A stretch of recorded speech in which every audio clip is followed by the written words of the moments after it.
Welcome back to part 2 of our series on rules, secrets, truth, and women. We are covering today truth and women and how we can pull all this together for the ultimate transformation for all of us.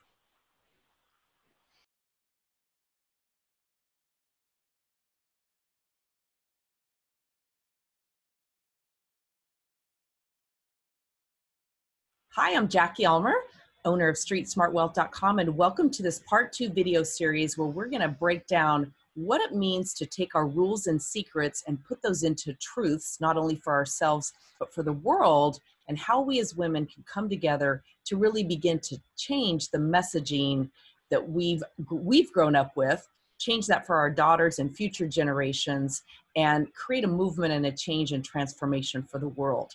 So we started on the last episode, we talked about rules and the rules that we've kind of the unspoken rules, if you will, that we've grown up under. We've talked about how that often leads to secrets that we keep and secrets that ultimately show up in some negative behaviors. And today we're going to talk a little bit about truth. And truth really, I think for most of us starts with feeling the feels. And we've covered that in other episodes where we really talk about the importance of allowing your feelings, accepting your feelings, acknowledging them, and not trying to push them under the rug, as I've done most of my life, or try to move too quickly to thinking, oh, I can't stay stuck in the negative. I've got to move to the positive. We hear those rules, we often conform to them, and we know that until we take the time to feel the feelings, that the truth often won't really show up for us. So the truth can be scary as we begin to unpack different things in our lives and feelings that we have and things that we may feel that the world isn't ready for yet or isn't ready for in terms of who we are or who they think that we are or who they think that we should be. So Lee, I'm going to start with you. How do we begin to express our truth and feel confident and okay with putting ourselves first and being authentic? Yeah, I mean, I've spent a lot of time thinking about this, and I think I've been on this journey my entire life. It's just been the last couple years that I've really have seriously dedicated some serious time and commitment to figuring out what is my truth. And I'm to the point where I believe that we are all born knowing, and call it your soul, your truth, who you are, your essence, whatever that is. I was born knowing that. And somehow this challenge of this world is every day just learn to unknow it a little bit. And some days more than others. And I think for me, it's this staying in tune enough to always find these glimpses of what is truth for me. And I think for me, it's knowing the difference between what is externally driven and what I'm connecting to outside of myself, and then what is really just about, and I call it my beacon home, that beacon that just lets me know, no, this is grounded, this is me.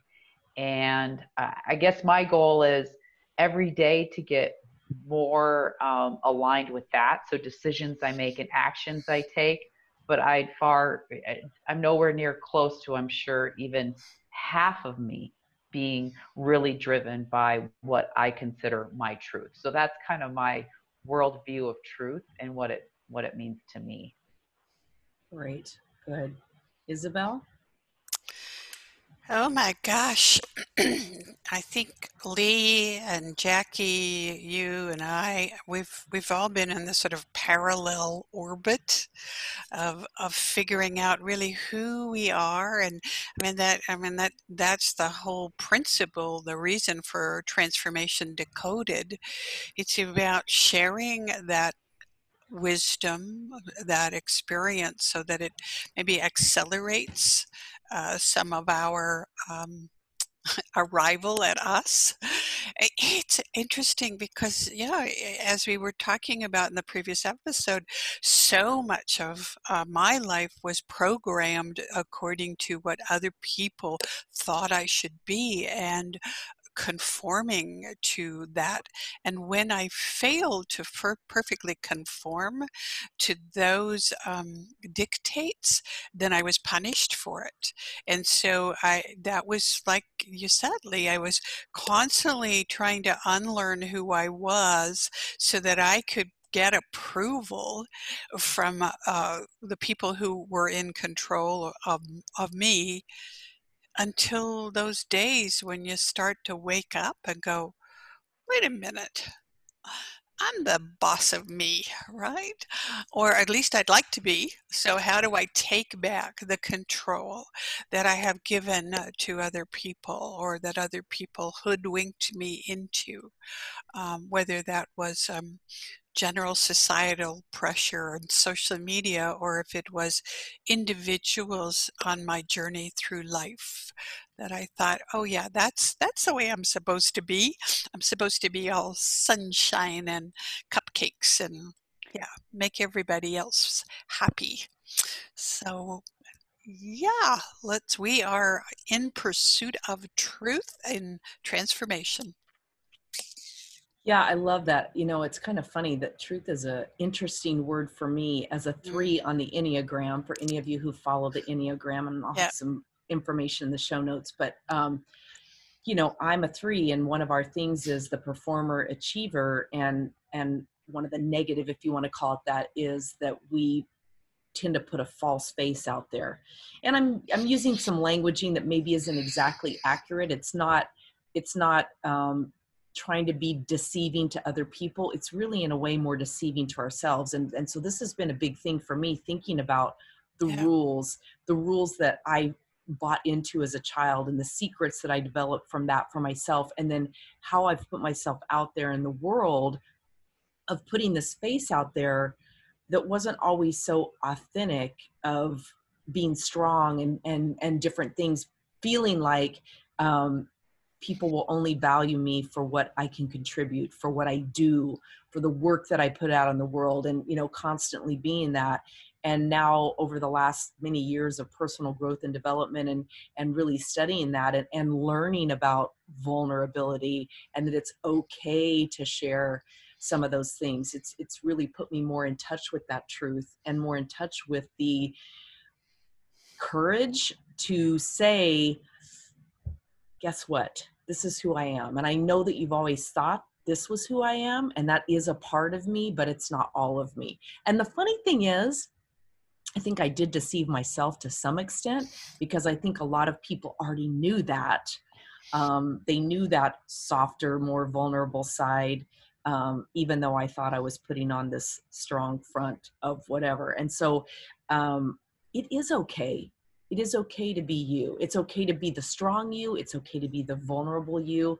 And it is okay to put that truth forward. And it's so freeing to do that, because you then attract in those people who you really do want to spend your time with, who are your tribe, who have your back, who, you know, all those different things. So I know that's been a big thing for me. Yeah. Any thoughts on? Yeah, I was going to kind of jump on your word courage, because I think there is such an element of courage in finding our truths. Because for me, you know, and we talked before about, you know, my eating disorders. A big part of that was that identity somehow, in some way, served me. It's as crazy as that sounds. And when I really decided to that put that to bed, and I can honestly say that's not a challenge that I have anymore in my life, it was scary, because I had to let that part of me die. And we talk about kind of like, you know, burn it up.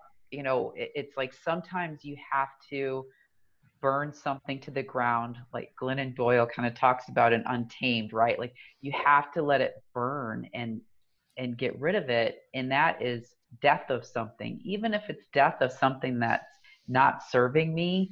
In some way, it just being an identity served me. And so I think that takes huge courage, to look at our lives and say, I'm going to let something die. And we are DNA wired to resist death. I mean, right? And so I just, Yeah. that word courage, Jackie, I think is such a huge part of it. Huge.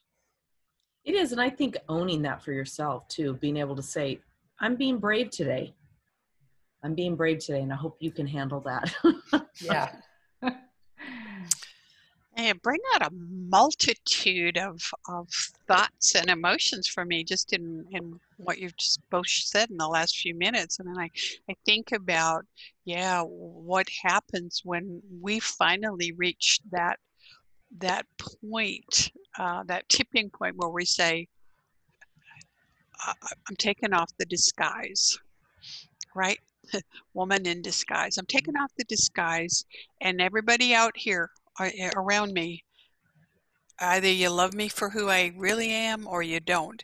But that takes courage to say, okay, because some people will be scared and they will be uncomfortable and they'll be angry. How dare you not be who I want you to be or who I'm accustomed to you being? So that's a lot of courage. And, I think of like, wow, getting to that tipping point and having how much gut courage does it take to say, okay, the pain, the discomfort of being here, knowing this is not who I am, this is not my truth, is now greater than my fear of getting over to the other platform without the net below, right? Burn it up, let it go, jump free. And what are the strategies that we can employ to give us the confidence that it will be okay? We will land. We will land. Isabel, do you have a personal experience of having become someone different and had that create conflict? Absolutely. I wrote a book about it, and both of you are in that book. So when I made the decision to write "Who Am I Now," it was about that. It was about all of the transitions and transformations and reinventions and unveiling of the evolution of me. And those changes did not come without loss and fear and like, oh my God, I just blew it up, right? So I've gone from that fun girl to that dutiful wife to that business owner to that, resident of another country. And each and every time it was swinging on the trapeze. And God, I hope that I hit that platform on the other side, or somebody's got a net underneath to catch me. Lee, how about you? Anytime you've changed a little or Yeah. become more authentic? Yeah. I mean, I think it was kind of a culmination, and there's an event that sticks out in my mind, and this will be the second time anyone's ever known about it. I just recently shared it in a very confidential setting in my spiritual direction group. And it was a few years ago now, prior to my divorce. But I remember I felt like I was just disappearing. You know the word zombie? I mean, and you wouldn't know it by my life. Great kids, I mean, great career, all these things. But inside, it was like, where am I going? I'm just was, and I felt asleep inside. And I remember this day, I got out, I had to go get something. I got in my car, backed out of our garage and was backing down, and a family was walking up with little kids, stroller, I think grandparents with, and they're doing the little tool. And at the same time I backed down and I was kind of stopping, I stopped, I noticed something was on my windshield. And I don't know how I did this besides being in a zombie state. I actually got out of my car to get that thing off my windshield without putting it into park. And this family was approaching walking by where my car was, because it's a quiet little street. And my car lurched, and thank God nobody got hurt. They weren't as close, but in my mind, I played that out very quickly, how within seconds that story could have been incredibly different. And I think it was that when I realized, like, oh my God, I am disappearing completely. And and that was a real life changer for me, and that made me think differently about my career, my marriage, the relationship I did have with my kids, what I wanted, and most of all, like, where was I? You know, who am I? And where am I? And that was just a life changing moment for me. And it kind of started this path of getting back, getting back home, getting back to me. So it kind of opened my eyes to, this is not how this is not how I'm living. It's changing today. And a lot of things have changed in my life since that day. So then what steps did you take then to reconcile, if you will? How do we go about reconciling the old self with the new self that we've always been but haven't put out there? How did you bring those together and make those changes starting today that you just mentioned? Yeah, I mean, for me, it was realizing that I've been given opportunities, and I call them glimmers of who I am, and and being able to find. So it was making a conscious effort to say, I'm not numbing out anymore. And I don't care if you numb out via working 16 hours a week or a day. I mean, and doing all the travel, the trips, this, however you choose to numb out. I was like, I'm not numbing out anymore. And I just really made a commitment to start to hone in. I also recognized for me that connection for me happened in nature. I've always been that way. And so I really started to get back out into nature, walk, breathe in that air. And it was the times on the trails when I would really clear my mind and have a different level of clarity in which I could make decisions. And then I trusted myself that I knew that when I was really in control of a decision I was ready to make, which probably one of the hardest decisions I've made in my life, to be quite honest, was, getting a divorce. Um, I mean, it was the death of my family as I knew it. It was probably one of the most painful experiences in my life. And I made that decision on the trail. And when I knew it, I knew that that was part, and not blaming anybody, but just that was part of my disappearing act, was whatever we had created together. And I just didn't have faith that it could change to accommodate where I needed to go with my life. And that's when I called those people, call my sister. Hey, having that support network, like Isabel, you talk about so often, your tribe, and having those few people. But once I knew that was that was me, it didn't matter how hard it could get, and it got hard. That's when you just go. And I don't, so I think it's knowing that, and those are the ones that you don't give on, and you put the hard work in to make sure that those decisions come to fruition. So some of the things that I used. Wow, powerful for sure. Yeah, Isabel. well, I was thinking about this, like, at what point how often in my life I know that I knew my truth, but I decided to put that under the rug beside Jackie's stuff, that it was going to inconvenience other people, that it was hard stuff, and and how often I may have sacrificed my emotional and physical health in avoidance of that, acting on that truth. And that I hope that I am getting better and better each time in my life, my experience in acting on the truth. I remember there's a quote from Glennon Doyle in one of our favorite books, Lee, about the worst thing a mother can do to her children is not to live her life, not to be alive, and it, you know, that's a good thing to remember for many examples or decisions that we make, is that we really do a disservice to people who love us, including ourselves, when we don't listen to that truth.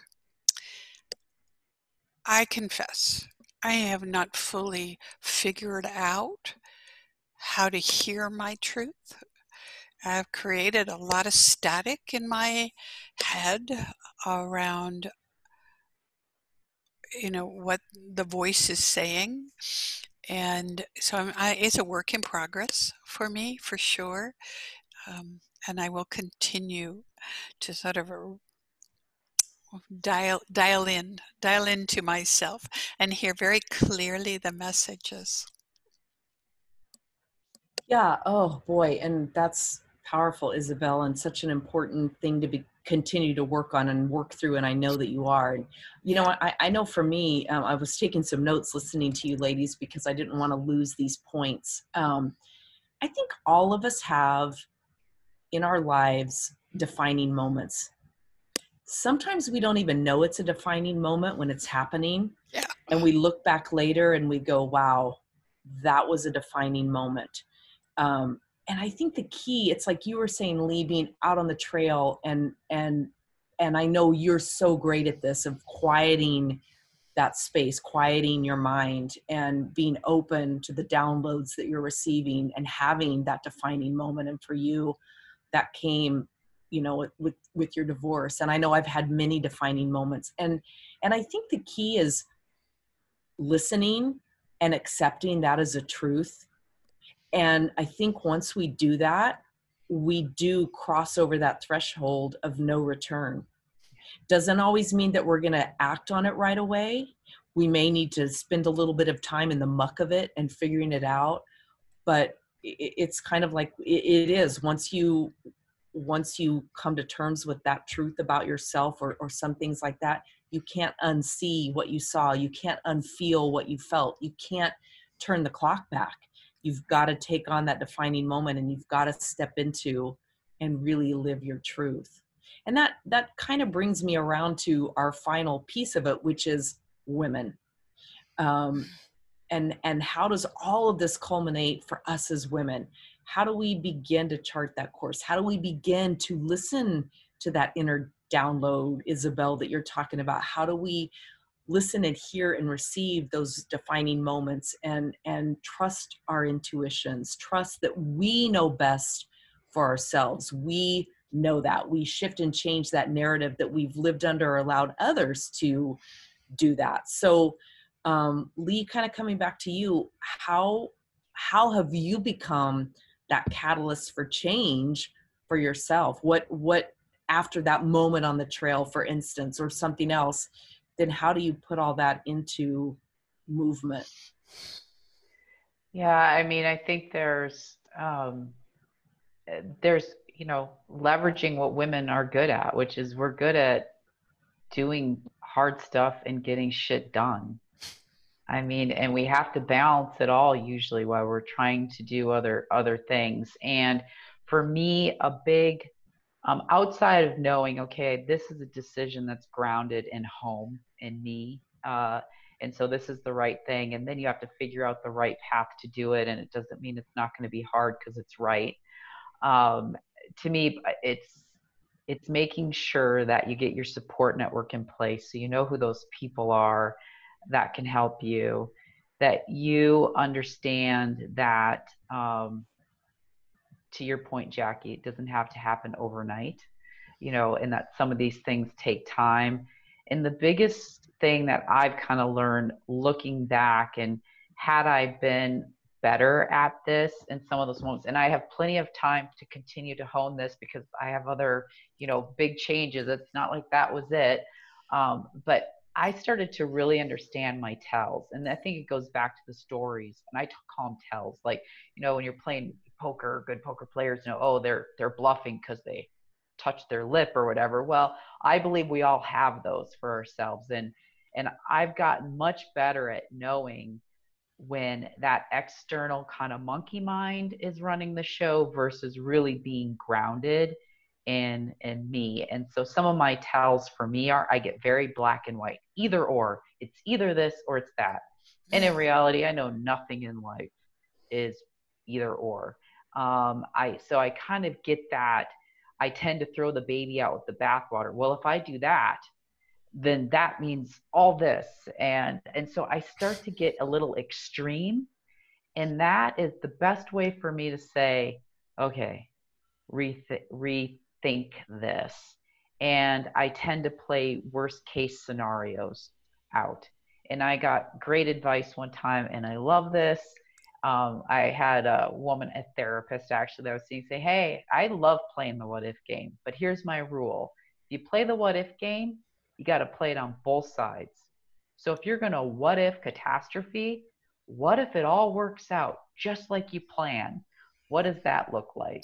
And Nice. so I think it's those elements for me, getting to know yourself and know when you're kind of self-sabotaging, because you're either, for me, it's taking it to extremes, it's making it limiting, it's making it the baby with the bathwater. So I can't do that because that means this. And kind of then have your own BS radar up and call bullshit on myself is kind of the big to do for that. So it's like, yeah, I got to call BS on myself.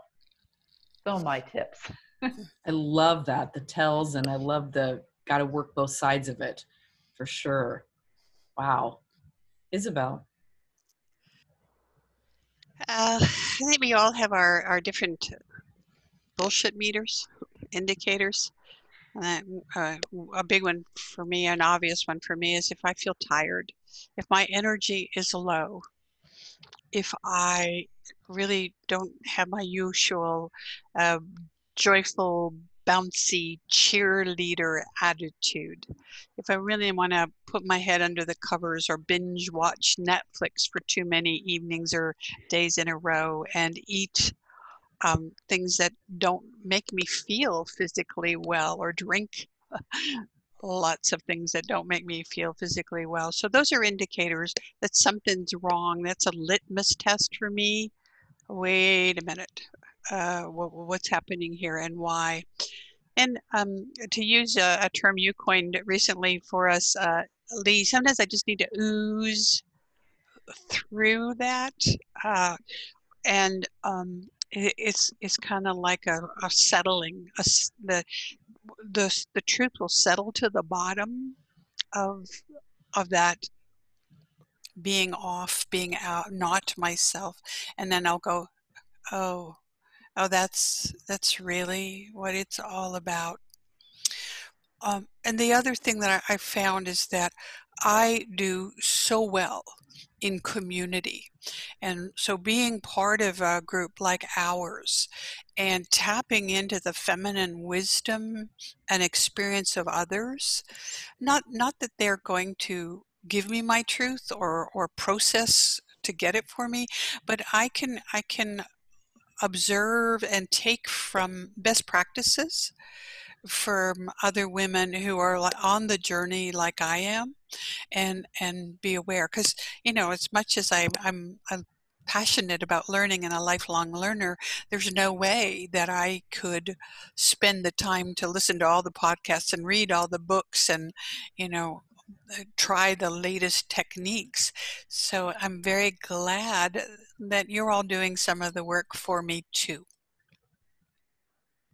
Yeah, I love that. I know for me, as you all know, and the community's learning, I'm big about journaling and my thought downloads. Yep. And I think it's really doing that. It's doing the thought download, finding that thing, whatever it is. And I'm just like you, Lee, in that I run the 50-50 side of it, of everything. It's like, if I find myself caught in fear, that's just a made up story from the past or something I'm projecting in the future. So if I'm looking at a tough conversation or some way that I'm going to step forward and change and step forward in my truth, it's really looking at both sides of it. What has me stuck in fear, and what's the story from the past that I've experienced that I'm potentially projecting into the future of what this might happen? And on the flip side, what's the most beautiful way that I can see this playing out for the good of all?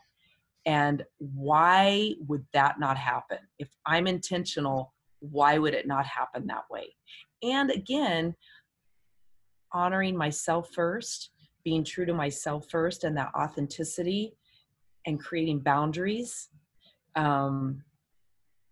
Sometimes it's how it's got to be, and you hope that your tribe can be there with you and get it. And if not, then it might be reason, season, lifetime, as we kind of talked about with BFFs and, some of that stuff in previous episodes. So Yep. yeah, that's kind of how I sum that up. Lee, final thoughts. Let's wrap up this whole 2-part series: rules, secrets, truth, and women. I guess I would say, out of all the things that we have talked about, we're going to talk about, that this idea of finding our truth is really at the center of everything. And I think it's at the center of happiness, peace, all those abundance, awareness. I mean, Isabel used awakening. So I think that's where it's at for me. So it's worth all the thought you can put into it. Yeah. Isabel? I have a quote coming to mind. It was Miriam Williamson a long time ago that goes to the effect, "Who are you not to be?" And I guess that's what I realize is that we have a choice. We can stay in the disguise, in the closet, or we can realize that we have a responsibility to be the best version of who we are. And that has a tremendous influence and impact on everyone around us. So, yep, got work to Yeah. do. Love that. And yeah, for me, just to wrap it up, it's living in your truth really does mean looking at the situation and asking, is that a rule I'm conforming to from the past that I thought was true? Or is it a new rule that I'm creating for myself and my future? Is there anything from that rule that's created a secret within me that's keeping me playing small, that's keeping me stuck? And how can I break out of that secret and own my truth? And then it does come back to being truth. And as women, we are the greatest catalyst for change. We're life source in so many ways. And that gives us the ability to open that up to our own kind, if you will, to other women coming up along the path. Certainly those men in our lives too, to give them permission to not be so stuck in so many of the stories that they've had and the rules that they've lived under too. Be tough. Don't ever let them see you be weak. I mean, so many of those different things. So yeah, ladies, thank you so much for being on this journey with me, sharing your amazing insight into this part in the series. For anyone listening, please leave your questions and comments below in the show notes in the description. We'll have links to other episodes that we've referenced, our Facebook page. Please subscribe to our channel. And as always, we definitely appreciate you, and we'll see you on the next episode. Bye-bye. Bye.